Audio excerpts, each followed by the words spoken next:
Okay, ji. Let's start with the first few minutes regarding our lecture regarding safe use of parentals. So there are some guidelines to ensure the safe use of parentals and to minimize the hazard associated with parental dosage form. If you remember in last week in our lab, we did discuss about the reconstitution, dilution, and some of the issues related with the stability of parental dosage form and how we can minimize. So if you remember in that lecture, we did discuss there's a guidelines, United States Pharmacopoeia guidelines to ensure aseptic dispensing.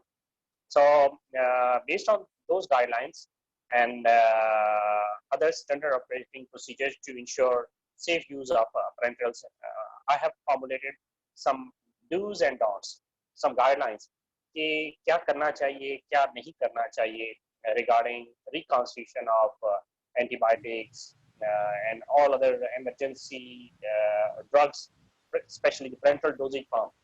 So what are those do's and don'ts? First thing, you must have a complete knowledge about the method of reconstitution, dilution and administration. तो पहली चीज important आपके लिए है कि आप बड़े clear हों कि हमने रिकॉन्स्टिट्यूशन कैसे करनी है, उसके बाद अगर डाइल्यूशन रिक्वायर्ड है तो कैसे करनी है, and what is the method of administration. आपको कुछ मैंने एग्जांपल्स दी थी लास्ट लेक्चर लैब में रिकॉन्स्टिट्यूशन के पॉइंट ऑफ व्यू से रिकॉन्स्टिट्यूशन कैसे करना है.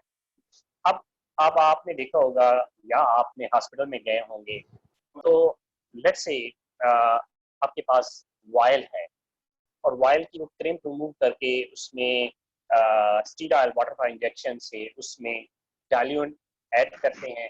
उसके पास जो वायल है उसको आपने देखा होगा, जो अक्सर नर्सिंग स्टाफ हैं वो कैसे शेक करते हैं, रिगरसली शेक कर रहे होते हैं.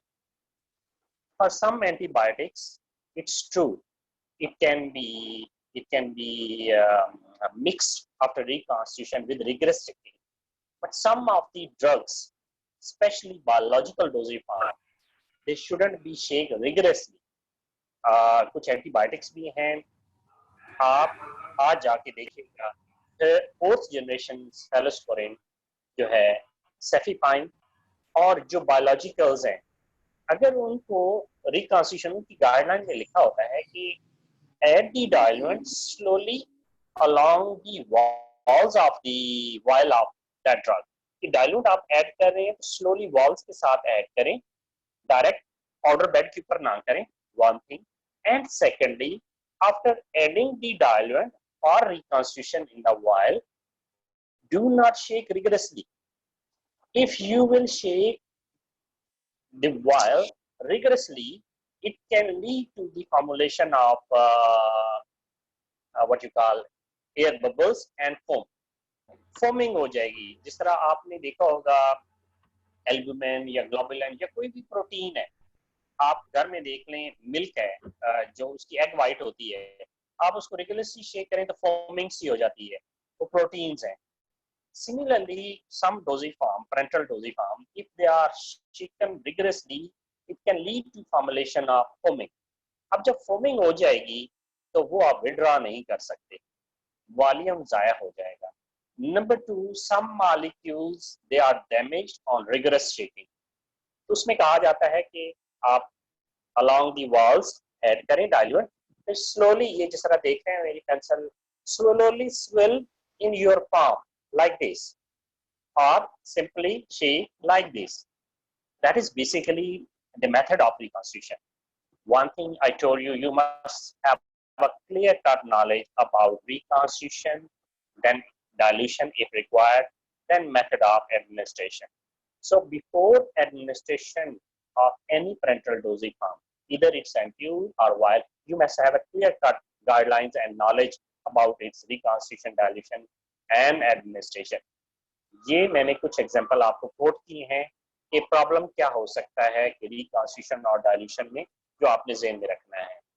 Second thing, always read label carefully before reconstitution and administration कि उसकी एक्सपायरी कितनी है, कौन सा डाइल्यूट उसमें ऐड कर सकते हैं, रेट उसका क्या होगा.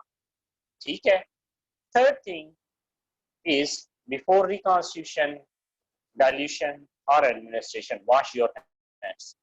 Wash your hands properly, especially, and do advise the nursing staff or your pharmacy technician or support staff always before reconstitution or dilution, and even the nursing staff before administration, they should wash their hands to minimize the chances of sepsis or septicemia, because in last lecture I did discuss one of the hazards associated with parenteral dosage form is sepsis.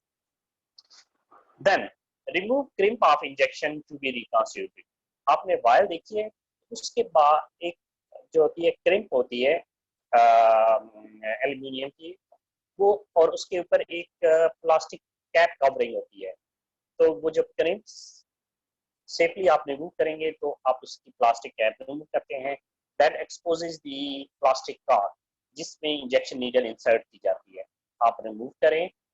फिर उसके बाद clean it if it's inside the ward or if you are doing in with laminar flow, clean that exposed cord with the alcohol swab or any disinfectant you have in your pharmacy or inside the ward, because ये जो plastic car होगी इसकी tip जो होती है 100% ये ऊपर से सील नहीं होती कि इन्वायरमेंट सील होगा और इसके अंदर डस्ट जा सकती है, एयर जा सकती है और माइक्रोब अटैच होंगे। जब नीडल इंसर्ट करेंगे for reconstitution, तो वो microbes with needle tip can go or get access into your sterile dosage form.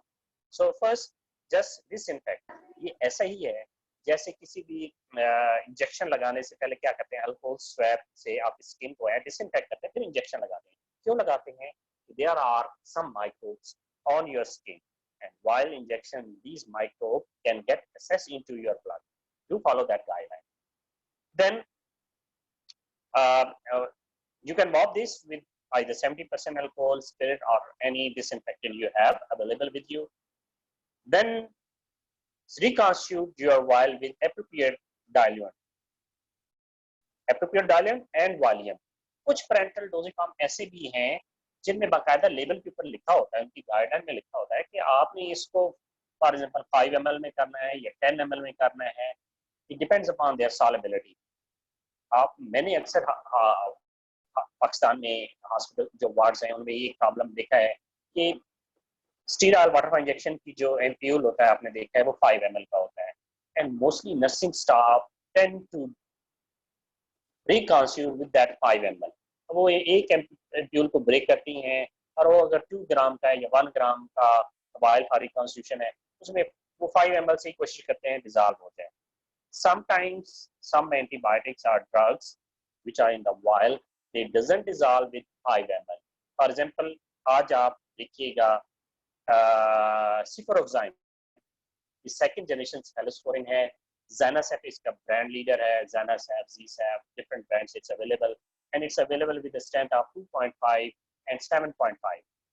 That 7.5 ml doesn't dissolve in 5 ml. It requires more than 5 ml. आपने assignment किया है तो आपको पता होगा कितने ml में होगा। So one of the nursing staff came to me and she said, I am dissolving in 5 ml, but it doesn't dissolve. Your product is degraded or it's substandard. What's the reason?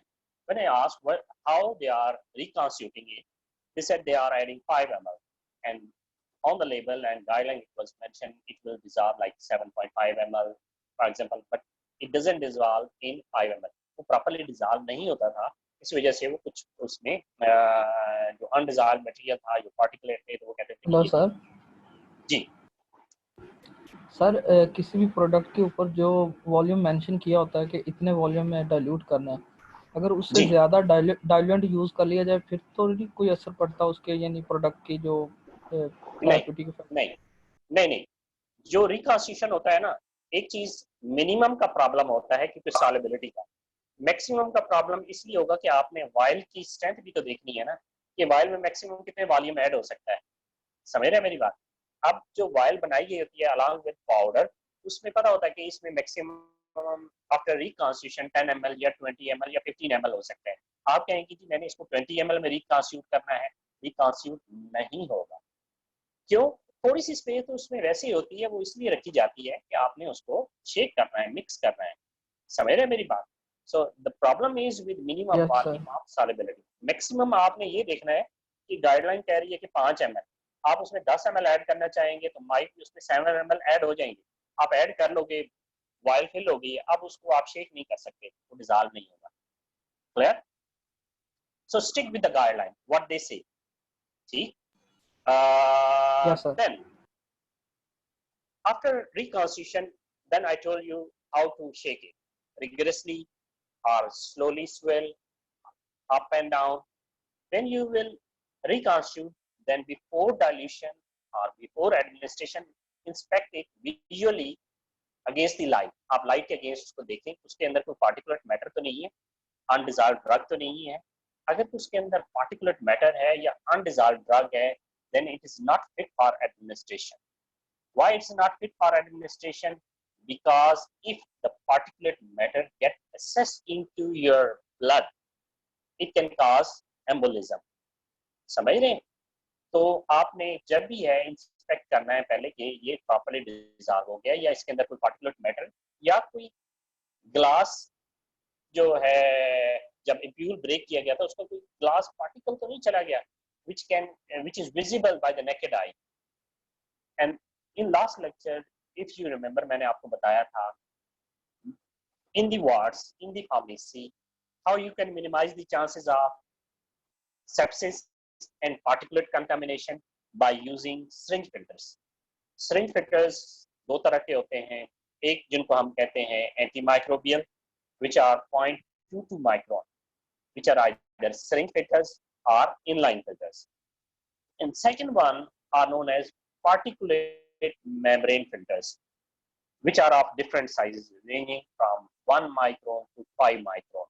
And their main objective is to prevent the chances of particulate. But technically speaking, antimicrobial filters serve for both purposes. They not only minimize the chance of microbes to get access into the vein, besides that, they also block or prevent the particulate contamination. Clear? Then, after reconstitution, if you are going to reconstitute or it's being reconstituted under your supervision in pharmacy, it's your moral, legal and ethical obligation to label it properly. अब आपने label करना है तो क्या लिखना है? आपने product name तो है स्ट्रेंथ, अब आपने स्ट्रेंथ लिखनी है। स्ट्रेंथ अब ये नहीं लिखेंगे कि मैंने ये 500 मिलीग्राम सेफ्रोक्साइन था, सेफ्राक्सिन था, इसको 5 ml में डिसॉल्व किया, ऐसे नहीं लिखना। आपने स्ट्रेंथ लिखनी है। कैसे? 100 मिलीग्राम पर ml। अब ये इंपॉर्टेंट क्यों है आपके लिए? फॉर एग्जाम्पल कुछ प्रोडक्ट होती है वो कहते हैं आप इसको 5 ml भी रिकॉन्स्टिट्यूट करते हैं, 10 में भी कर सकते हैं। लेट्स से हम उसको नर्स ने 5 ml में किया, वो दोनों में डिसॉल्व हो सकता था और आपने इसको लिख दिया कि जी या स्ट्रेंथ नहीं लिखी, तो क्या प्रॉब्लम हो सकता है कि जी अगर वो लेट्स से 1000 मिलीग्राम है, 5 ml में किया तो उसकी स्ट्रेंथ कितनी है? 200 मिलीग्राम पर ml। आपने स्ट्रेंथ लेबल नहीं किया तो नेक्स्ट ड्यूटी में या नेक्स्ट शिफ्ट में नर्सिंग स्टाफ ये समझती है या टेक्नीशियन ये समझता है कि माइट भी इसने, मैं तो 10 ml में करता हूँ, इसने वही 10 में किया होगा, तो वो 10 के हिसाब से उसकी स्ट्रेंथ बनती है 100 मिलीग्राम पर ml, तो वो डोज डबल होने के चांसेस होंगे। इस तरह के मेडिकेशन एरर देखे गए हैं।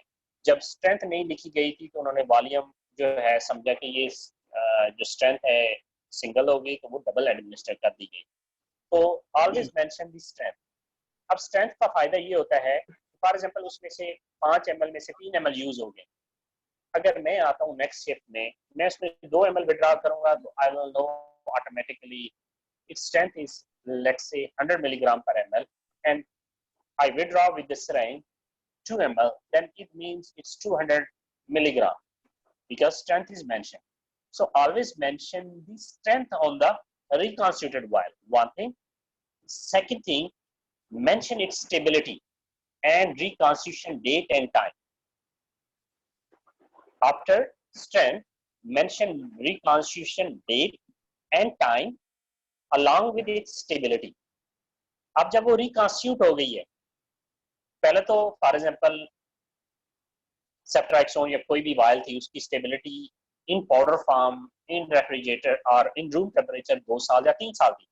लेकिन रिकॉन्स्टिट्यूटेड की स्टेबिलिटी क्या होगी, जो आपने exercise mention, I reconstituted it, for example आज है 17 अप्रैल, at time exactly with hours and minutes, आप लिखेंगे कि 4:10 और एक वे तो ये है।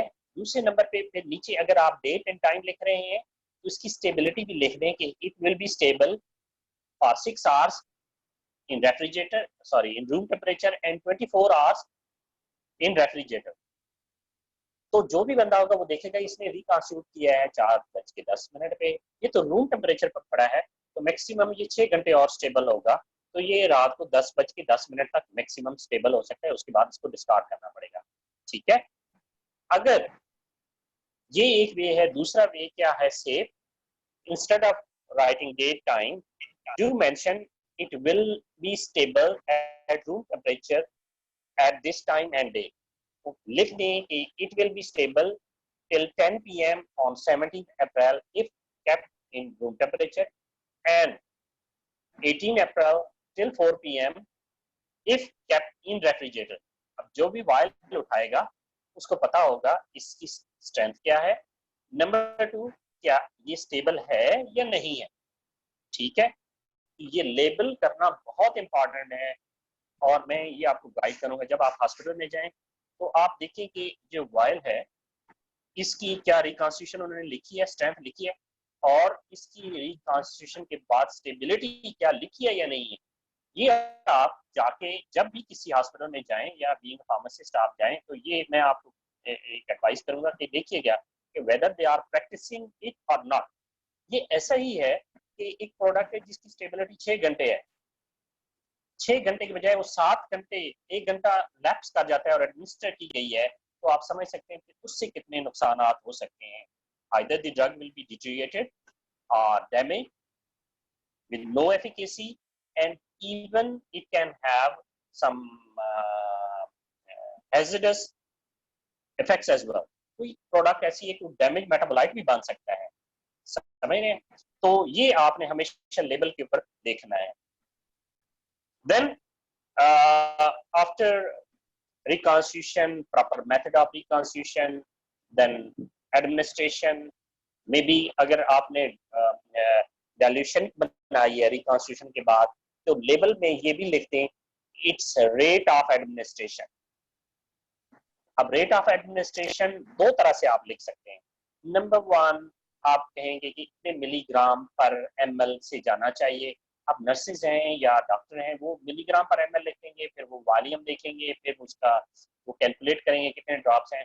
Better you should calculate in the form of drops per minute, write as ml per hour and in bracket write drops per minute if it's IV set or if it's a microburette, if it's in infusion pump or syringe driver। आपने उसका rate उस device के मुताबिक उसके ऊपर mention करके देना है कि जी इतने ml per hour से आपने देना है, इससे एक्सीड ना करें, और नीचे मेंशन करें if you will exceed this will happen like Redman syndrome or any allergic reaction, or if is third generation cephalosporin direct IV less than 3 minutes, lethal cardiac arrhythmias etc। ये आप उसमें mention करेंगे कि जी इस rate से ज्यादा exceed ना करें, ये प्रॉब्लम हो सकता है।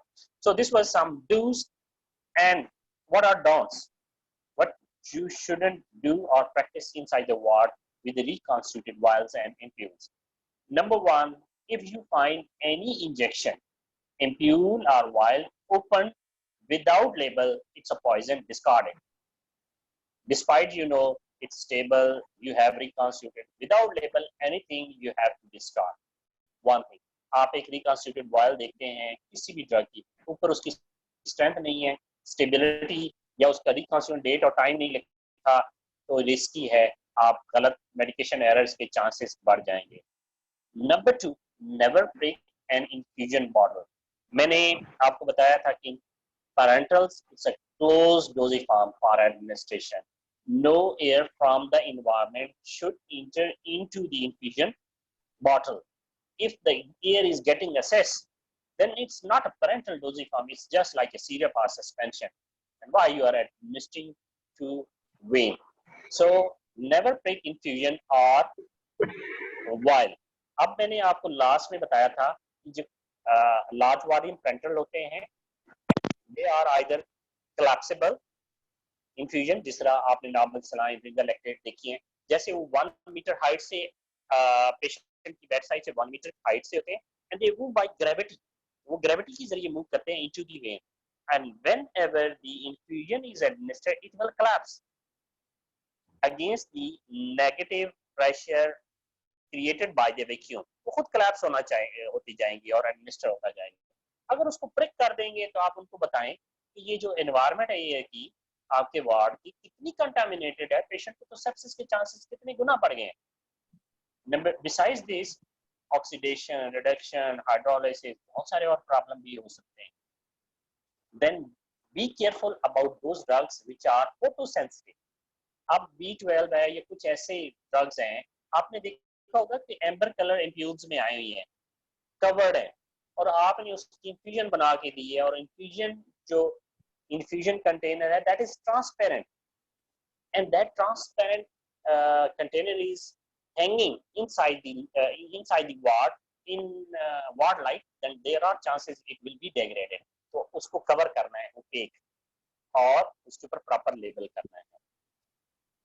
Then never add 2 or more drugs in the same infusion container or bottle inside the ward, number one, and secondly you cannot mix without knowing their compatibility. अक्सर नर्सेज ये करती हैं कि इन्फ्यूजन चल रही होती है, डॉक्टर कहते हैं कि ये इंजेक्शन लगा रहे हैं, वो क्या करती हैं उसी इन्फ्यूजन कंटेनर में ऐड कर देती हैं कि जी ठीक है इसी में लगा दें, पेशेंट को तो जा रही है।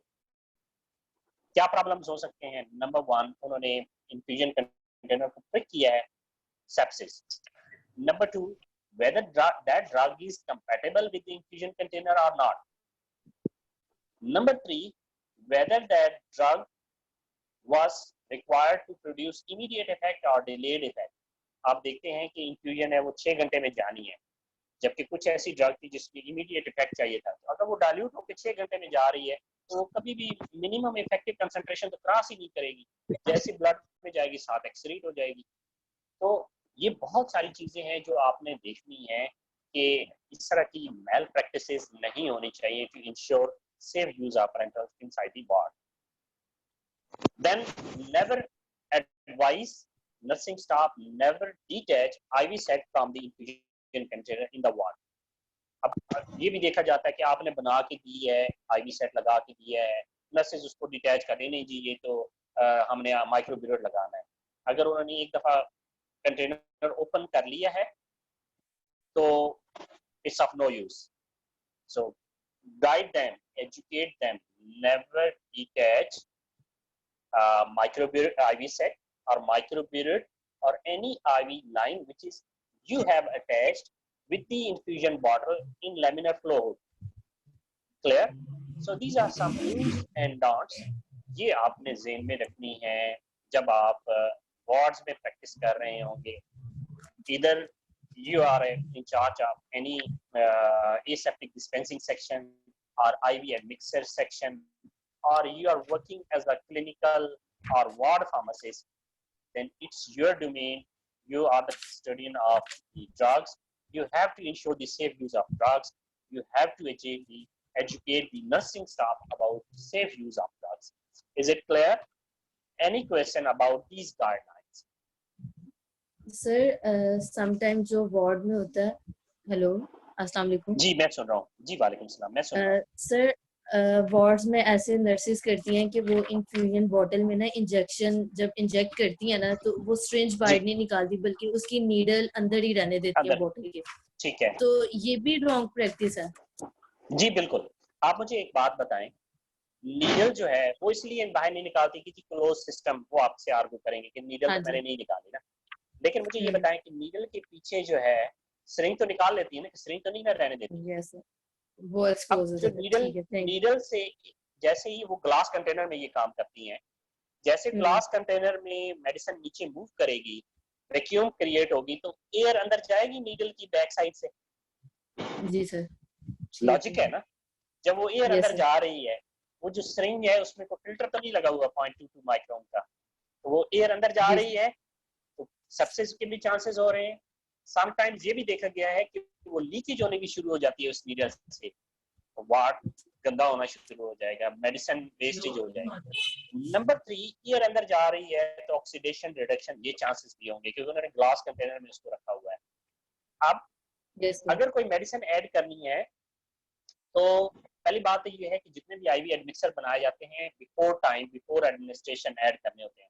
वो जो रबर क्लैंप होती है बड़े वायल में, प्रोवाइडेड इट्स सेफ, वो उस वक्त उसके ऊपर आपने ऐड करना है।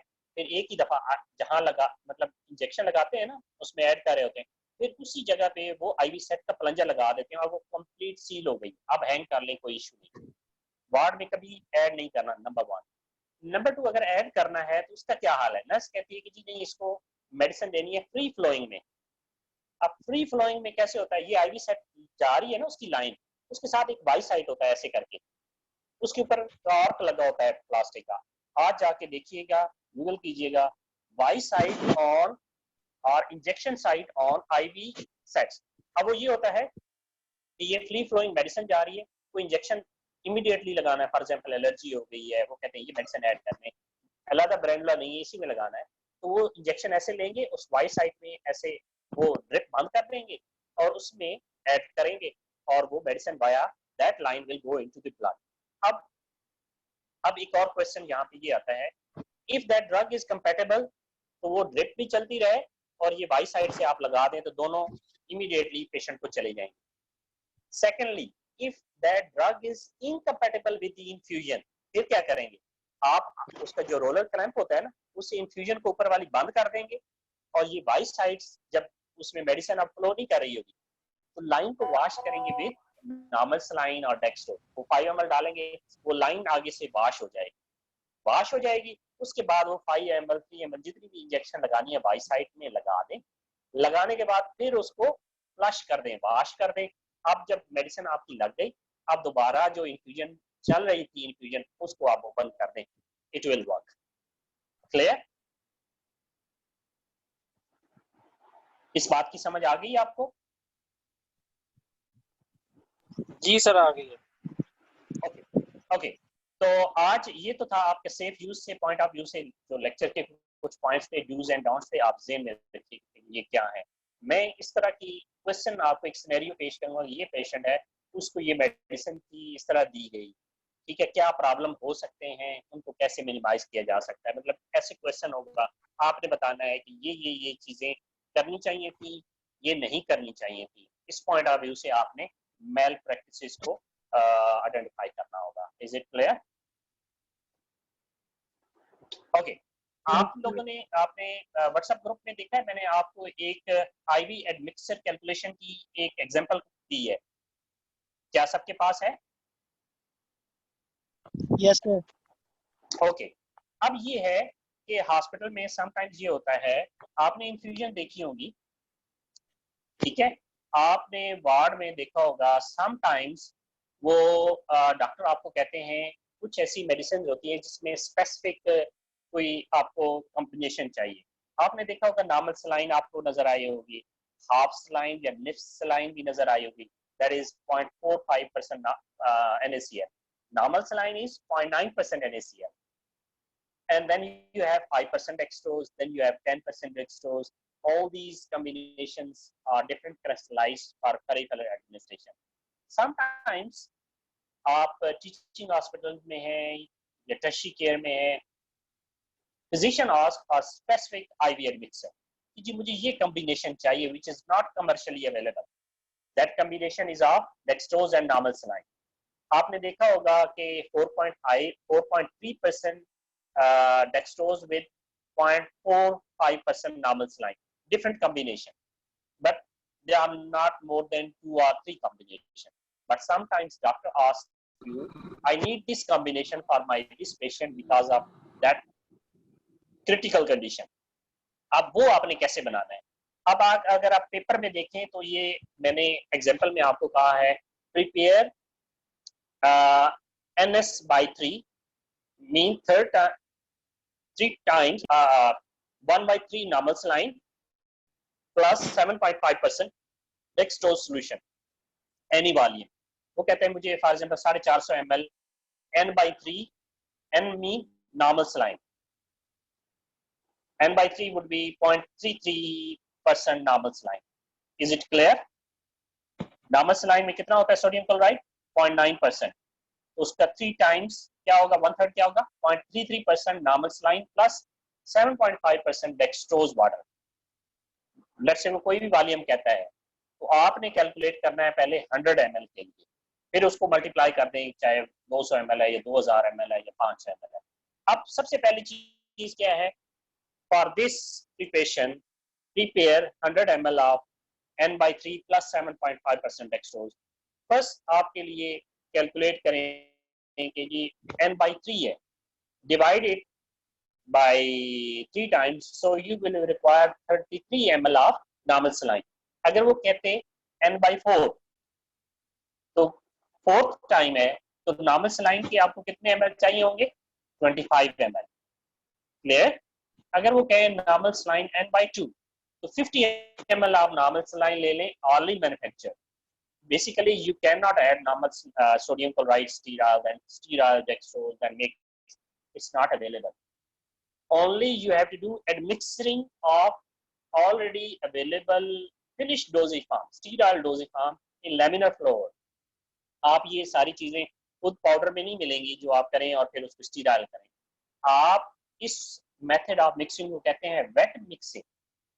Wait mixing of already available finished product. Normal saline आपके पास अवेलेबल है, आपके पास डेक्सट्रोज 5% होता है, आपके पास डेक्सट्रोज 10% होता है, आपके पास डेक्सट्रोज 25% है. ठीक है, और नॉर्मल सलाइन है कोई सी भी ml 500 ml 1000 ml. ये 4 कॉम्बिनेशन आपके पास है, आप इनसे कोई भी कॉम्बिनेशन बना सकते हैं. अब n by 3 so you will require how much 33 ml of approximately normal saline will give you 0.3 gram of dextrose 0.3 gram of sodium chloride per 100 ml. ठीक है जी. अब रिमेनिंग कितने रह गए 33 ml अगर आपने यूज कर लिए तो रिमेनिंग कितने होंगे 76 ml. अब 76 ml में आपने डेक्सट्रोज ऐड करना है कितना 7.5 gram to make overall 100 ml of 7.5%. अब आपने 67 ml है, उसमें अगर आप 7.5 ग्राम डेक्सट्रोज ऐड करें तो वो कितने परसेंट सोल्यूशन बनेगा. Use unitary method. आपने कहा कि जी 100 ml में 7.5 ग्राम हो तो ये 7.5% बनता है, 1 में हो तो कितना होगा, और 67 ml में अगर आप 7.5 ग्राम ऐड करें तो ये कितने परसेंट सोल्यूशन बनता है 11.2%. So you need 11.2%. You need 67 ml of 11.2% dextrose solution, but you don't have 11.2% dextrose solution. तो फिर क्या करेंगे आप. अब नेक्स्ट स्टेप होगा एलिगेशन मेथड. ये आपने डोजी फार्म में जब कैलकुलेशन की होंगी तो ये पढ़ा होगा, बड़ा सिंपल है. एलिगेशन मेथड में ये होगा कि अब आपने 11.2% बनाना है. कौन सी 2 प्रोडक्ट यूज करके बना सकते हैं 10 और 25 को या 5 और 25 को भी.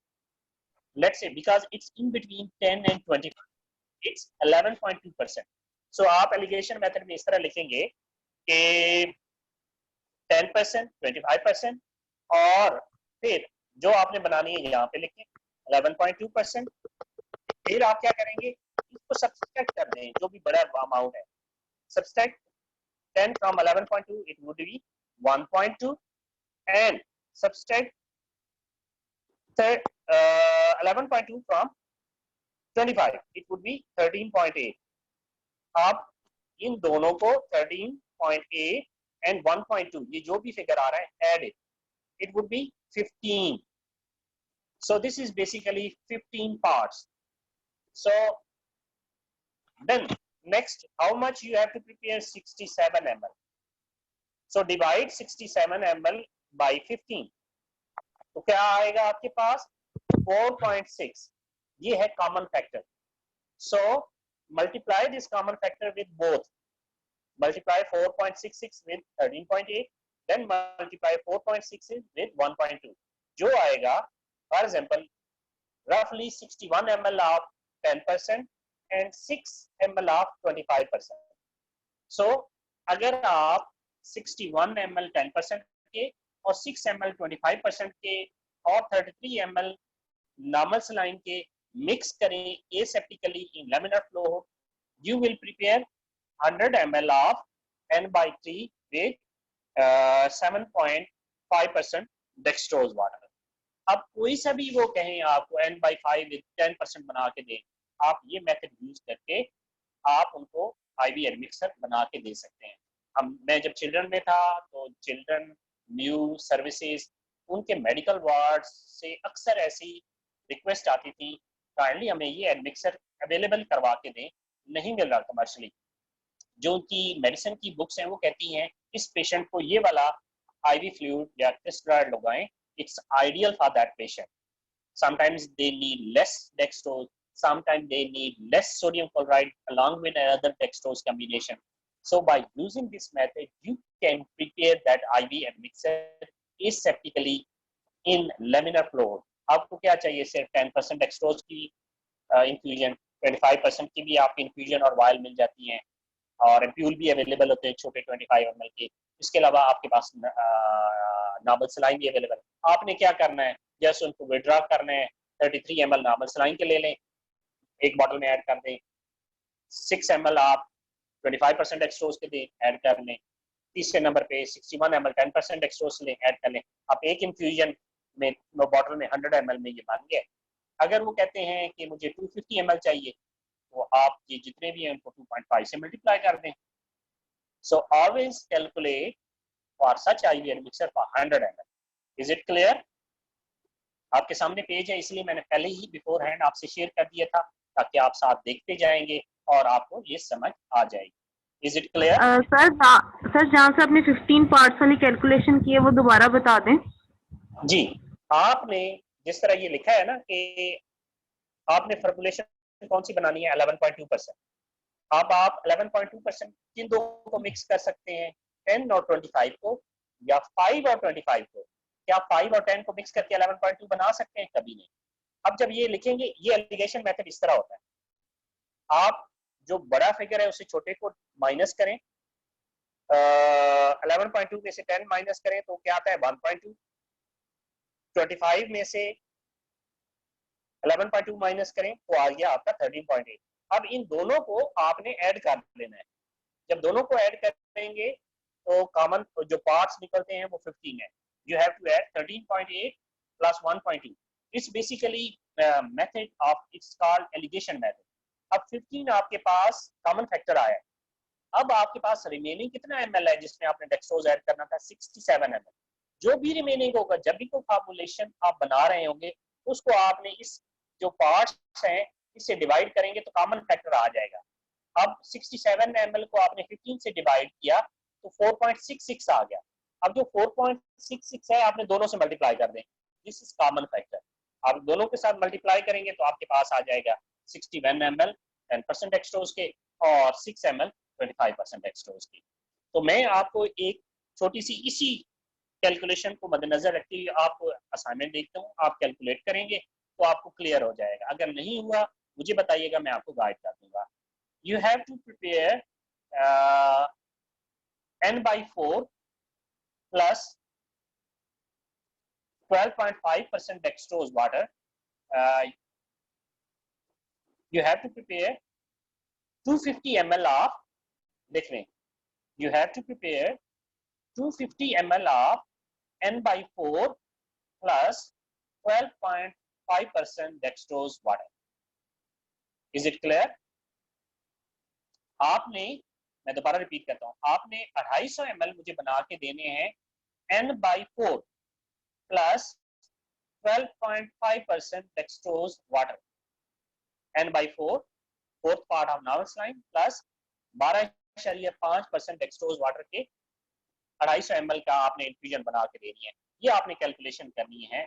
आपकी ये लैब असाइनमेंट है, नेक्स्ट वीक के लिए, बड़ी सिंपल सी है। और इसके साथ एक छोटी सी असाइनमेंट मैं आपको दूंगा कि आपने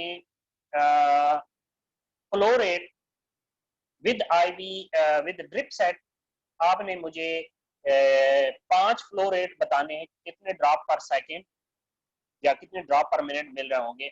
if the flow rate is 300 ml per hour, लिख लें। If the flow rate is 300 ml per hour, number 2, 90 ml per hour, number 3, 45 ml per hour। चलें 3 ही लिखते हैं, 300, 90 and 45 ml per hour। अगर ये रेट है ml per hour में, तो कितने ड्रॉप्स पर मिनट या drops after how many seconds rate होगा by using IV set, which convert 1 ml into 20 drops। अब आपने ये ml per hour रेट है, आपने मुझे बताना है कि कितने ड्रॉप्स पर सेकेंड रेट होगा या कितने सेकंड बाद एक ड्रॉप गिरेगा। कि मैं अगर नर्सिंग स्टाफ हूं तो मुझे पता होगा कि अगर ये 300 ml पर आवर है तो एक ड्रॉप हर सेकंड में 4 ड्रॉप गिरने चाहिए या 3 गिरने चाहिए या 3 सेकंड बाद एक ड्रॉप गिरना चाहिए। ये मेरे लिए आसान है। Is it clear? ये कर लेंगे। ये छोटी सी कैलकुलेशन है। पहले वाली भी जो है आप मेरे पेज को यूज करके करें, दूसरे वाली आपने बनाना है। अगर ये कैलकुलेशन आपको आ गई, आपने वार्ड में जाना है तो एक फ्लो रेट आप देख लेंगे। जो डॉक्टर कहते हैं कि जी ये फास्ट तो नहीं जा रहा, स्लो नहीं जा रहा, कैसे पता चलेगा? ये तो नहीं होगा ना ड्रॉप्स ऐसे स्ट्रीम में गिरे आप करें ये फास्ट है, ऐसे नहीं। आप नंबर ऑफ ड्रॉप्स की बेस पे कह सकते हैं कि ये इतने ml पर आवर जा रहा है। अगर ये कैलकुलेशन आपको आ जाएगी, आप वार्ड में जाएंगे, आप सिंपली ड्रॉप्स काउंट करके बता लेंगे कि ये इतने ड्रॉप्स गिर रहे हैं तो कितने ml पर आवर से जा रहा है, क्या ये फास्ट है या स्लो है। ये आसान जब आप कर लेंगे तो मैं आपको 2 मिनट में बता दूंगा कि आपको ये जो फार्मूला है ये टिप्स पे होगा। आप जैसे ही 5 सिर्फ सेकंड एक ड्रिप को देख लेंगे, आपको पता चल जाएगा कितने ml पर आवर से जा रहा है। तब ही ये आप बता सकते हैं कि ये ड्रिप फास्ट है या स्लो है। आपको पता है अगर सिर्फ वो फ्लूइड ही है, अगर वो फास्ट जा रहा है तो क्या प्रॉब्लम हो सकता है? ड्रग्स के तो आपने देखे, अगर ड्रिप भी फास्ट जा रही है तो क्या हो सकता है? लोकल एडीमा, स्वेलिंग हो जाएगी because fluid is not moving, तो पेरिफेरल एडीमा हो जाएगा। और if fluid is going into the systemic और सर्कुलेटरी सिस्टम, तो मैंने बहुत सारे ऐसे पेशेंट देखे उनमें पल्मोनरी एडीमा हो जाता है। फ्लूइड ओवरलोड हो गया ना बॉडी में, तो पल्मोनरी एडीमा हो गया and that patient having difficulty in breathing because of that fluid overload syndrome. आप ये बेशक गूगल करके देखिएगा फ्लूइड ओवरलोड क्या होता है। That is mechanical overload of fluid in your body. तो ये भी प्रॉब्लम देखा जाता है, स्पेशली अगर पेशेंट का किडनी प्रॉपर्ली काम कर नहीं रहा या लिवर नहीं कर रहा।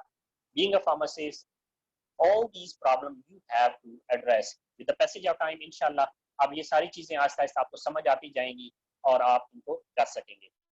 फिर इसी रेट से जुड़ी एक और चीज मैं आज आपसे डिस्कस किया था कि आपने लेबल के ऊपर लिखना है कि जी इतने mg पर ml है स्ट्रेंथ, और आपने बताया कि जी 40 mg पर ml से नहीं फास्ट जानी चाहिए ड्रिप।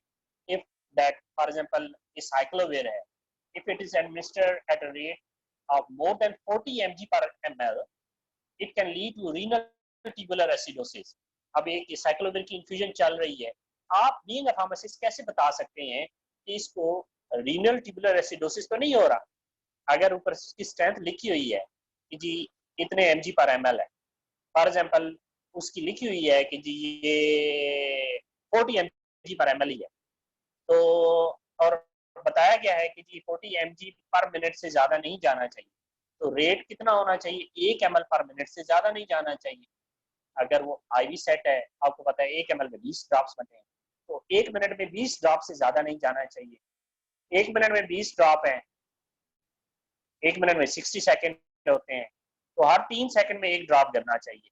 अगर वो 3 सेकेंड से ज्यादा ड्रॉप गिर रहा है, आप कहेंगे ये इसको RTA हो जाएगा। That is very simple. If you know the strength, if you know how many drops in 1 ml or minute, then simply you can calculate within no time you can check it's being administered rationally or irrationally. It's leading to any medication error or any problem. ठीक है, तो next slide के लिए आपकी ये होगी। एक और चीज मैं आपको काइंडली मैं रिक्वेस्ट करूंगा, आपकी जो असाइनमेंट्स आपने मुझे ईमेल किए हैं आप उनका प्रिंट करके अपने पास रखेंगे। फाइनल में आपकी जो होगी in the form of soft and hard, आपने सारी वो अपने पास रखनी है असाइनमेंट। आपकी मार्किंग उसी बेस पे इंशाल्लाह होगी, आपको मार्क्स दिए जाएंगे जो असाइनमेंट्स पहले दिन से मैं आपको दे चुका हूँ। तो और ये लैब वाला काम आपने अलग करना है। अब बहुत सारे बच्चों की मुझे लैब की वो रिसीव हो चुकी है ईमेल, प्लीज ये कीजिएगा कि आप इसका एक प्रिंट डाल के अपने पास रखिएगा और सॉफ्ट कॉपी में भी सेव रखिएगा। Thank you very much. This was all about today's lecture and lab. If you have any question, you are free to ask.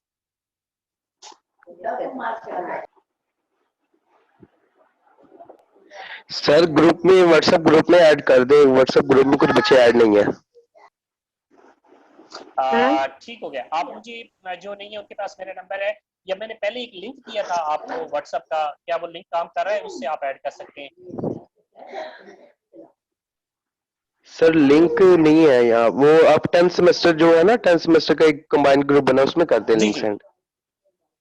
मैं ऐसा करता हूँ कि सीआर और जीआर अगर ग्रुप के एडमिन हो तो वो कर सकते हैं ना, ठीक है, तो मैं उनको ग्रुप के एडमिन बना देता हूँ, ठीक है। शयान को और जो मॉर्निंग इवनिंग की सीआर जीआर है तो मैं इनको ग्रुप एडमिन बना दूंगा इसका, ठीक है sir, thank you. Clinical group का, उसमें ऐड हो जाएंगे। और कोई क्वेश्चन या आप लोगों का बच्चे को? एक क्वेश्चन है कि डिस्प्लेसमेंट वॉल्यूम सबका मतलब कि सब आईवी का होगा कि नहीं होगा? आपने बताया था ना कि डिस्प्लेसमेंट वॉल्यूम। नहीं बेटा, सब ड्रग का नहीं होता, किसी किसी का होता है। ठीक है सर, थैंक यू। जिसका होगा उसकी बाकायदा लेबल में लिखा हुआ है कि इसके डिस्प्लेसमेंट वैल्यू, जिस तरह सेफ्ट्रैक्सोन का है 0.6 ml पर ग्राम, ये इस तरह लिखी होगी वैल्यू, ठीक है। उसके अलावा आई थिंक टाइमेंटन ब्रांड है,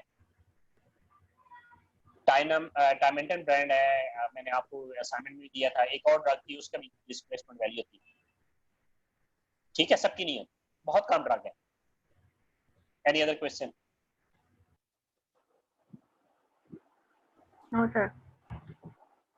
okay, thank you very much. Have a nice weekend. इंशाल्लाह मंडे को अगर कोई टाइम स्लॉट हो मुझे 30 मिनट की दे दीजिएगा, तो जो परसों का लेक्चर मिस हो गया था वो मैं आपके साथ वो रिपीट कर लूंगा। CR and GR, please look into the timetable, any time which is convenient to you all, just 25 to 30 minutes, ठीक है जी। अपना ख्याल रखिएगा। ओके सर, हैप्पी वीकेंड, अल्लाह हाफिज।